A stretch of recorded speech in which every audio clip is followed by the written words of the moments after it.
My fiancé cheated on me and blamed me for it. Love, betrayal, and a shocking truth.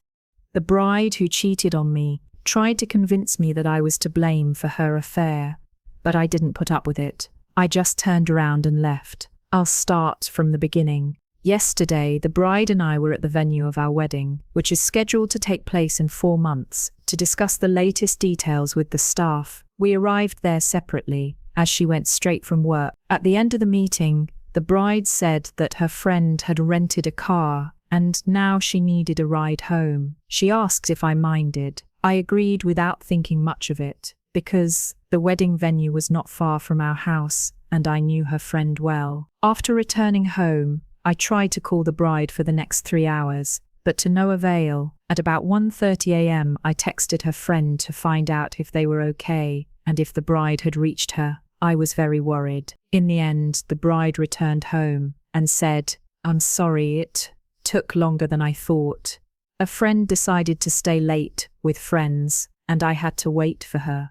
I replied, "Okay, it's okay. Just warn me next time, please, so that I don't worry." After a few minutes, the bride's friend finally replied to me, "I'm sorry, I couldn't come to the wedding venue. I'm sorry, I couldn't come to the wedding venue." I looked at the bride in surprise.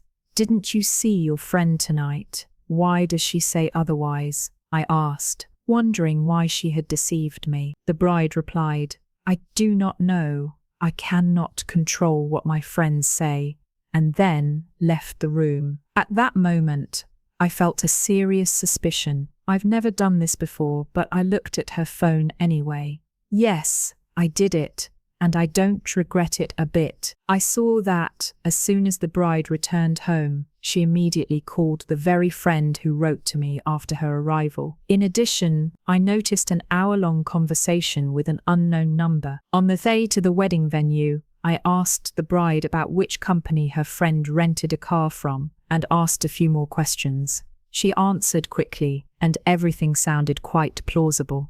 I wondered if I was winding myself up. I decided that I needed to calm down and think about everything calmly in the morning. This morning, I asked the bride to show me a message from her friend asking for a ride. In response, I promised to apologize for my doubts yesterday, but she refused. Then I asked, "When I met you yesterday on the way to the wedding venue, you were on the phone. Who were you talking to?" I asked. She replied, "With a friend, whom I then gave a ride." It was at that moment that I finally realized that she was lying. Then I said, "I checked your phone, and I know that's not true." After that, she immediately changed her version. "I had to meet with a colleague first to discuss a patient." "Who is this colleague, and why couldn't you discuss it over the phone?" "I needed to show him the techniques in person." "His name is Michael." I was skeptical. We never lied to each other. I asked her to show me the correspondence with Michael, but the bride refused again. "Why is that? If you have nothing to hide, or are you cheating on me? Don't you want to be with me anymore?" She hesitated, and then began listing everything that according to her was wrong with me. "I work too hard, I don't give her enough time," and so on. I was shocked. At that moment, it all came as a complete surprise to me. I put all the facts together and realized that there was clearly something fishy here. I asked her to show me the correspondence again. He talked for almost half an hour. As a result, I saw messages that were overtly romantic, about how she wanted to be with him and how they were in love with each other. And there was a lot of criticism of me. The bride got this job a month and a half ago. He is her colleague, 15-20 years older, divorced, and has several children. At the same time, I've been providing for her completely for the last few months while she was getting back on her feet. I worked overtime so she wouldn't have to take a part-time job. We bought a house. We have 3 dogs and a horse. Sorry for such a long story, but I'm just in shock.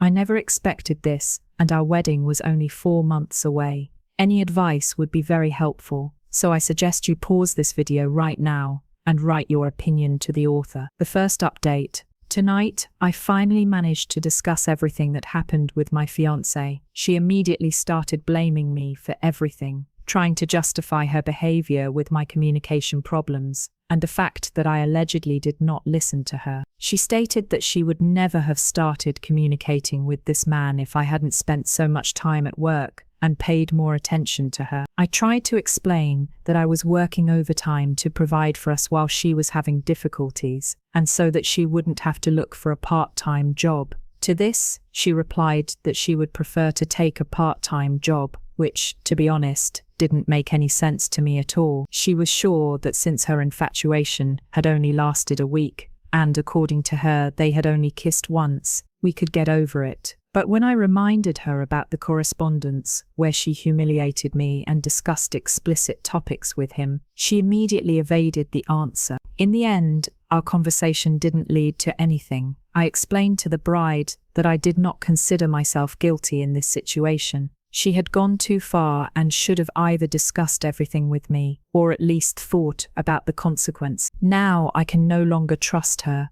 and this is solely the result of her decisions. If she wants to justify herself by shifting the responsibility onto me, that's her choice. By the end of the conversation, we managed to calm down a bit. I said, "Look, we just need to sort out the house we bought together and the 3 dogs."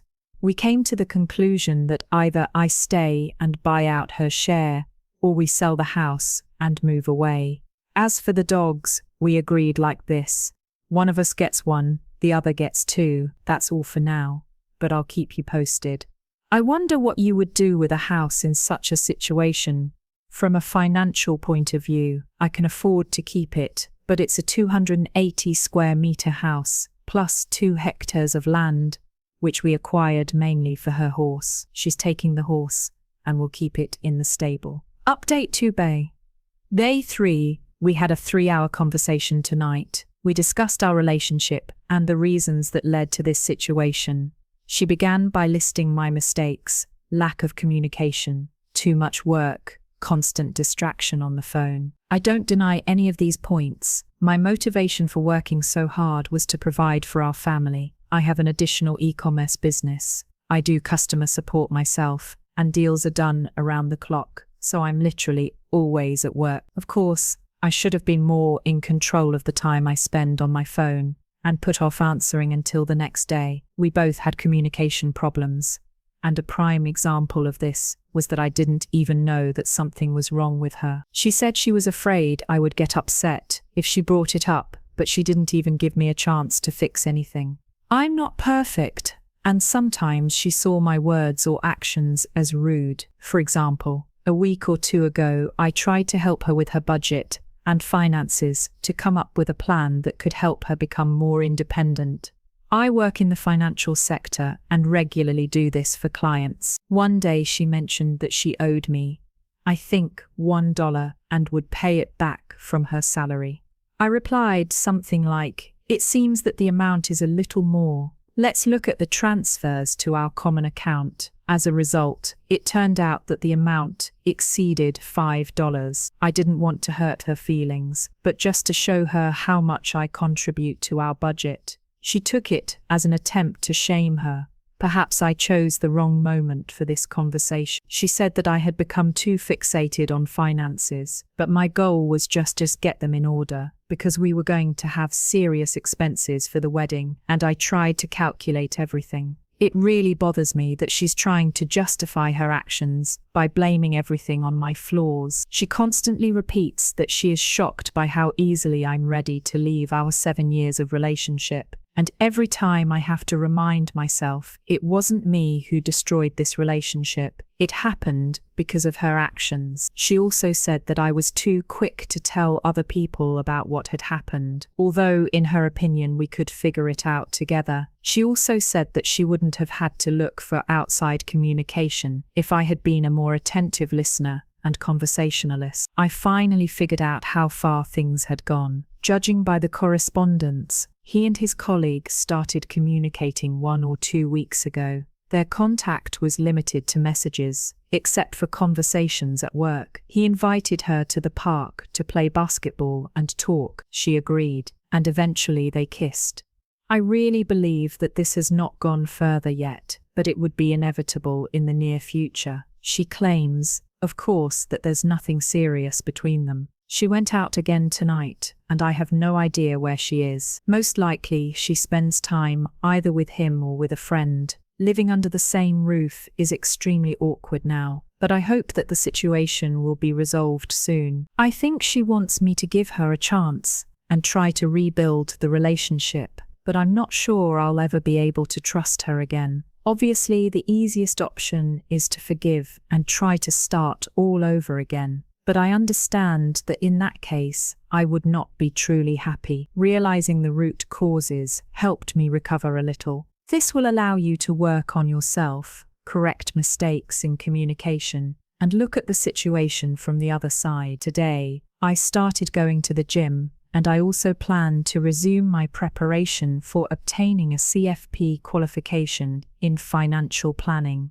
I took a week off to focus on my emotional state. Today, I called the wedding agency and officially cancelled the wedding. We were able to return only part of the money, unless the reserved seat can be resold to another couple, which is unlikely. I also contacted her parents again to keep them informed. They live far away and are most likely worried about their daughter. I made it clear that everything is calm with us, and they have nothing to worry about. I conducted an analysis of mortgage rates. With the current interest, I won't be able to find another house with the same monthly payment. For this money, I'm unlikely to even be able to rent a smaller apartment. The best option is to buy out her share and keep the house for yourself. She seems to agree with this.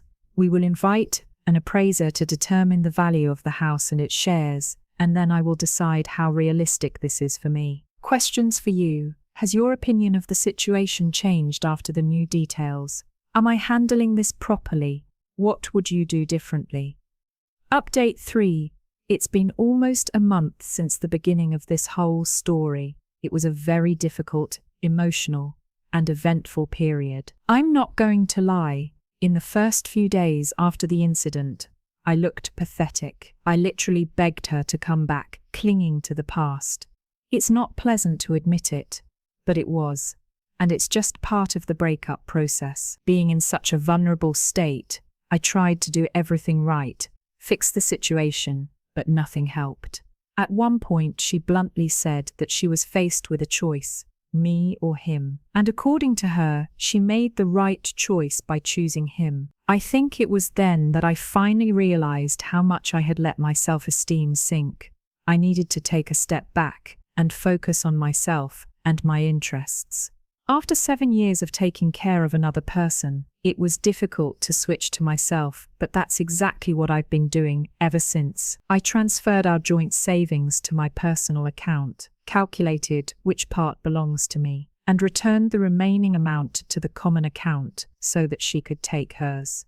Since the breakup, I started training every day. Sport not only improves my physical fitness, but also helps me keep my mind clear. I bought myself a suit, underwent a massage course, and began spending more time with friends and family. In general, my relationship with her distanced me greatly from my loved ones, and this should have been an alarming sign. But at the time, I did not notice it. Previously, I practically did not buy clothes for myself. All my thoughts were only about providing for her and our pets. Now I'm trying to do something for myself. For the first time in my life, I started going to a therapist once a week, and it helps me understand the situation and make informed decisions. I think even after everything is settled, I will continue. I like that I'm working on myself. Now to the more important points. I still live in the same house with my ex,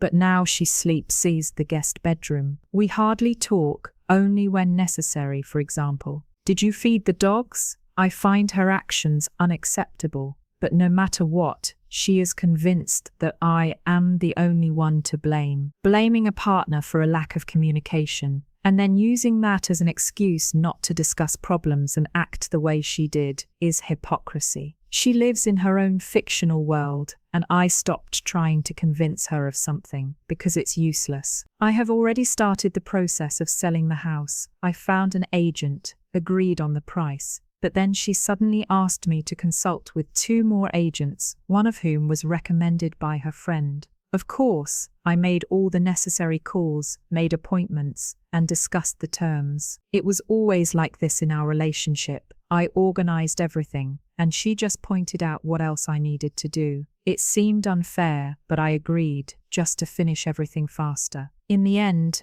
we chose the first agent anyway. On Sunday, they took a photo of the house, and the same evening, it was put up for sale. An open house is scheduled for this Saturday, and the announcement is already attracting great interest from customers. She is going to move the horse to another stable. We discussed the issue with the dogs. I suggested taking one or leaving them all to her. She decided to leave all 3 of them, so as not to separate them. They're really happy together, and I don't want to have any arguments about it. Besides, to be honest, it gives me the opportunity to start over with a clean slate.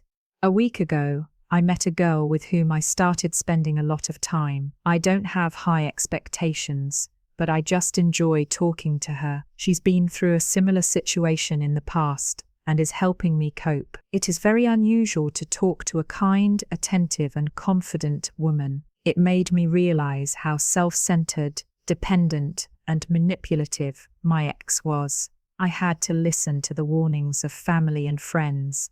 It looks like I'm really stuck in a routine. I did not enjoy life, but simply existed in a comfortable and familiar environment.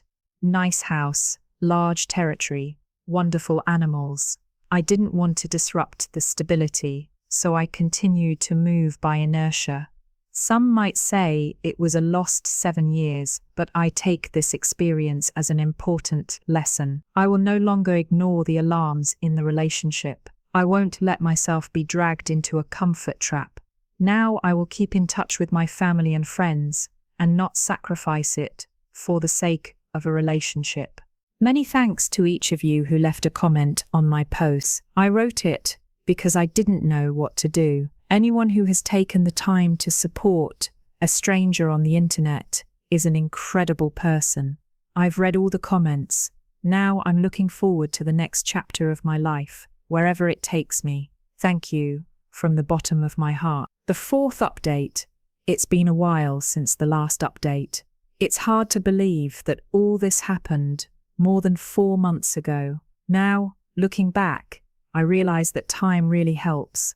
And if someone stumbles upon this post while in a similar situation, I hope they realize it too. I lived in the same house with my ex until the middle of May. Being around her and the dogs was hard, knowing that my old life was over.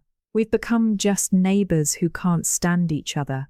I tried to avoid her as much as possible, but I couldn't do it completely. We slept in separate rooms, but the doors remained open so that the dogs could move freely. After a few weeks, she almost stopped spending the night outside, but her constant correspondence and calls did not stop. I think she and that guy decided not to continue their relationship, but just to remain friends. I'm not sure about that, so it's just my guess. She moved out in mid-May, taking 2 of the 3 dogs with her. Saying goodbye to them was very difficult, and the loss felt as if someone close to them had left.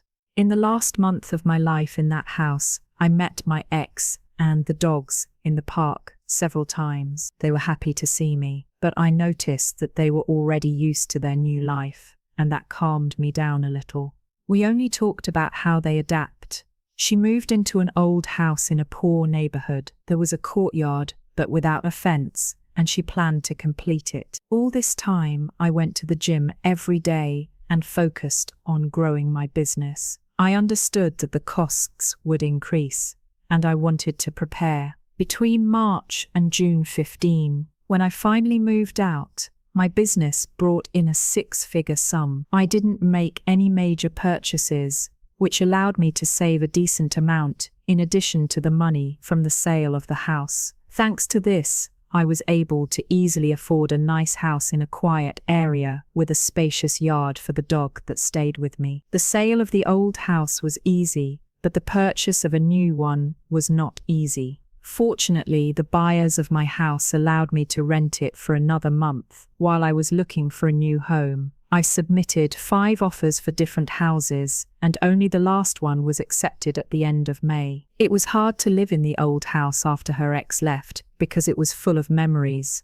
especially after she took away 2 dogs. The house seemed empty. The move wasn't easy, but friends and family were very supportive. I've been living in a new house for over a month now, and every day it feels more and more like home. I'm still dating that girl, and now we have an official relationship. Now I live closer to her, which is very convenient. She treats me well, and I'm lucky to have her in my life. She helped me through this difficult period, understands my emotional swings, and the need for personal space. I've never been in a relationship before where I've been treated with such care. It really changes me for the better. I feel like I've become more emotionally mature. Despite the fact that it was one of the most difficult trials in my life, I am glad that it happened. I was going to marry a man who didn't appreciate me. I lived in a routine because it was convenient for me, and I didn't want to destroy stability for the sake of my own happiness. Now I'm working on myself and learning to understand what I really want, and I will do everything to make my dog live as well as possible. Sometimes I think about my ex.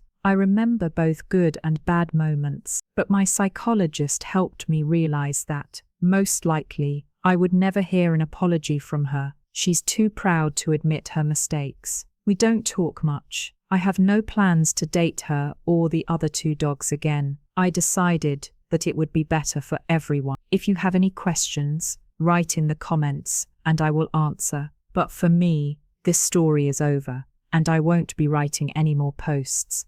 Thanks to everyone who followed this situation and supported me. You've helped me more than you can imagine. Now I'm looking forward to the next stage of my life, wherever it takes me.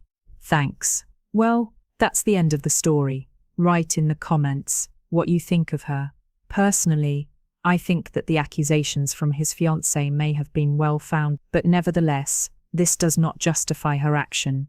If there's something you're not happy with about your partner, it's worth talking to them. If talking doesn't help, then serious decisions can already be made about the future of the relationship. But shifting all responsibility to another person is pointless. After all, what's the use of these accusations? It happened, and it happened. We parted ways, and everyone went their separate ways. Although, of course, in real life, everything is much more complicated. People often blame each other. Everyone thinks they're right, and that's a completely different story.